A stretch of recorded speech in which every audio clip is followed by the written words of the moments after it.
Yes guys, welcome to a brand new presentation. My name is Conan and today we're going to be talking about the best supplement that you could take during a fat loss phase. Now, before we get into it guys, I am not a huge proponent on supplements in general. Like I don't preach them all the time. I always tell you guys, hey, just focus on the basics first. So when it comes to fat loss, the only thing you really have to worry about is being in a calorie deficit.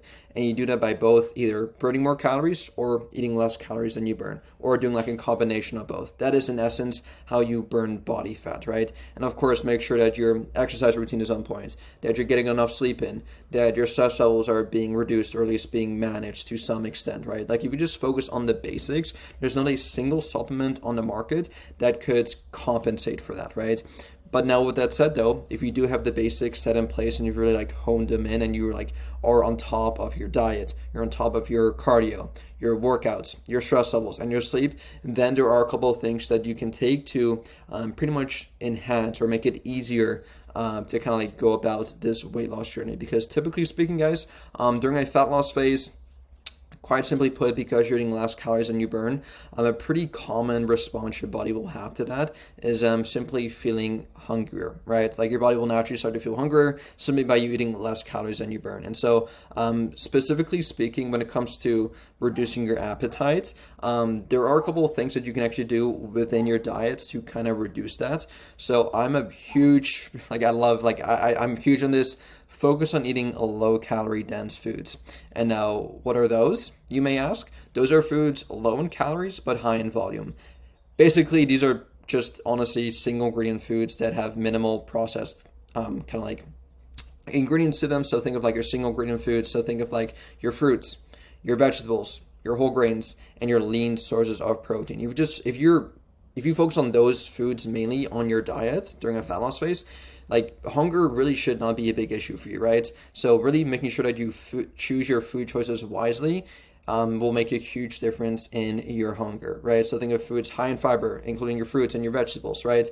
Try not to drink your calories either. So focus on drinking a lot of water. And if you insist on maybe having something sweeter, opt for like a 0-calorie alternative. So don't have like an actual sugary soda, go for like a diet soda, right? Like you really don't want to be drinking your calories because they're pretty much like empty calories, meaning that they have calories in them, but they don't really fill you up in general, right? So make sure that you're eating low calorie dense foods and then also that you're not drinking your calories. And now one amazing, I won't really call this a supplement, but I mean, it is technically speaking, it is a drug, but it's legal.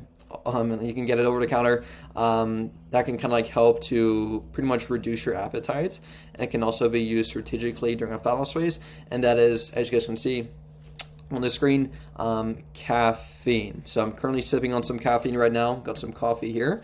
And this is actually a great kind of like tool in the toolbox to kind of help you on my fat loss phase. And there's a couple reasons for that. So number one, and this is probably the most important one, is that it'll curb your hunger. So caffeine can actually reduce your appetite by influencing hormones that make you feel full and satisfied. So it pretty much suppresses your appetite, which is phenomenal. And really quickly, guys, when it comes to caffeine, there's a lot of different sources that you can get it from. You can either get it from your coffee, like I'm drinking right now. You can get it from tea. You can get it from like a pre-workout drink, right? That you can get from any supplement store. You can get it from like an energy drink that you can also get at like the gas station, like a Monster drink or a Red Bull or a Rain energy drink or a Bang. There's so many different energy drinks nowadays, but again, make sure that you're getting the 0-calorie alternative, which in my personal opinion, they taste just the same, if not better than the actual sugary one. Same thing with your coffee and tea. Like try not to add sugars or creamers or whatever else people add to their coffee nowadays. I know at Starbucks, they probably get like the Frappuccino, Mocha, blah, blah, blah, whatever. I mean, I don't even know if it's still considered coffee if you add a bunch of cream and whipped cream and like all this just added stuff to it. In my personal opinion, I just enjoy the taste of black coffee, so I really don't mind drinking it. Now, I'm not against adding sugars or creams to your teas or coffees, but just know that it will add calories to it. And so just make sure that you keep track of it, because I see so many people make the mistake of saying that, oh, I'm drinking coffee now. Awesome. But it's like, okay, well, are you adding creams and sugars to it? It's like, well, yeah, I am. It's like, okay, well, are you keeping track of it? It's like, oh, well, no. It's like, well, okay, well, if you're not losing weight and you're not accounting for the added calories that are in your coffees and creams, you should probably do that, right? Because they still have calories, they still count, right? So just make sure you do that. But yeah, that's the first thing. It'll curb your hunger, which is amazing. And on top of that, it also boosts your energy. So it gives you a nice little jolt of energy to power through your workouts, or even like kind of like get you going in the morning when you go to work, when you have to like do something like mentally really difficult. It can definitely give you energy, and also kind of like sharpens your focus as well, which I'll kind of touch on a bit later on. So those two things in general are amazing. Suppress your appetite. Sorry, I didn't mean to do that with my fingers. Suppress your appetite, and then also boost your energy, right? And the third thing here is also enhances your exercise performance. So obviously, because it boosts your energy, caffeine can also help you push harder during your workouts, which ultimately could lead you to potentially burning more calories and better for fat loss results, right? And one of the things that in most fat burners, actually, the main ingredient in most fat burners is actually caffeine, which is actually quite funny. They literally just change the name of caffeine and just slap the name fat burner on it, and they make it sound super extreme. They make the label look super shiny, super cool and stuff, but in essence, like the main ingredient in most fat burners is simply just caffeine, right? So caffeine in general is a great fat burner, right? Because it suppresses your appetite, which is great, makes you eat less food in general.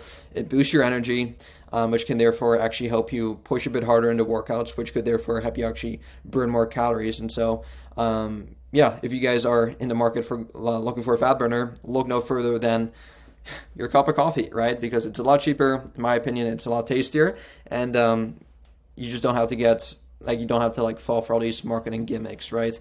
And then the last thing here is, like I touched on, is it sharpens your focus. So it keeps your mind alert and focused, which can help you, or which can be helpful for sticking to your diet and exercise routine. So I just kind of listed a couple of amazing benefits of caffeine, but unfortunately there are a couple downsides to that, right? And I want to make sure that you guys are fully aware of these downsides, because yeah, it is a drug, like I mentioned, and if you abuse it, it could definitely give you the opposite effects, which is not what we want, right? So I want you guys just to remember that moderation is key to avoid any side effects like jitters and also trouble sleeping. So try to have the caffeine no later than noon, so 12 p.m. And the reason for that is because the half-life of caffeine is 6 hours and the quarter life is 12 hours. So let me run you through a quick little example here. If you consume 500 milligrams of caffeine at noon, which is a lot, so please don't do that. That's literally like 3 energy drinks. I think that's like 4 or 5 cups of coffee, so that's a lot. So I assume you guys wouldn't typically do that, but if you do, kind of using the example here, you'd still have around 250 milligrams of caffeine in your system at 6 p.m. and 125 milligrams of caffeine at midnight, right? So 12 a.m., like at night, basically. So be careful. Use it to your advantage, but please do not abuse it, because like I mentioned to you guys, sleep is so important. It's also when it comes to like fat loss in general, because basically when we are sleep deprived, 2 critical appetite hormones in your body also go into opposite bad directions. So ghrelin, which signals to your body that you're constantly hungry and it's like you're hungry, right?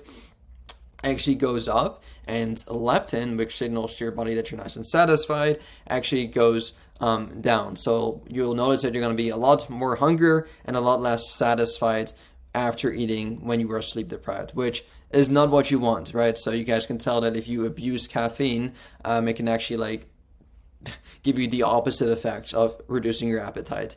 So just be mindful of that. But if you just have it in moderation, maybe 1 cup of coffee a day, or maybe 1 energy drink per day, or maybe like 1 scoop of protein powder before you work out a day, that is totally fine. It only becomes an issue once you start to rely on it. So if you notice that, okay, in order for me to have a good workout, or in order for me to go to work, or in order for me to actually function as a normal human being, I need to have my caffeine, then it becomes an issue, because you definitely don't want to find yourself in a situation where you are kind of like relying on caffeine. Like you want to use it, again, like I mentioned to you guys, it's another tool in a toolbox. So don't abuse it, don't rely on it, have it in, I would say, like special occasions when it's like, okay, I'm kind of like tired right now, caffeine will definitely help right now. Or I'm kind of hungry right now, caffeine will really help right now, right? So use it like as needed and don't just use it for the sake of using it. So that's all that I have for you guys for this quick little presentation.